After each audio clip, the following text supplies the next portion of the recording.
সঙ্গে রেখে আমরা প্রতি বছর আয়োজিত করব বৈশাখী মেলা।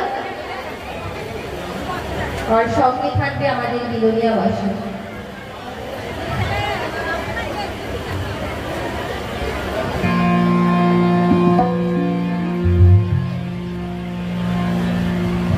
মঞ্চে পরিবেশিত হচ্ছে বিলাবল সঙ্গীত বিদ্যালয়ের শিল্পীদের দ্বারা আয়োজিত সঙ্গীতানুষ্ঠান।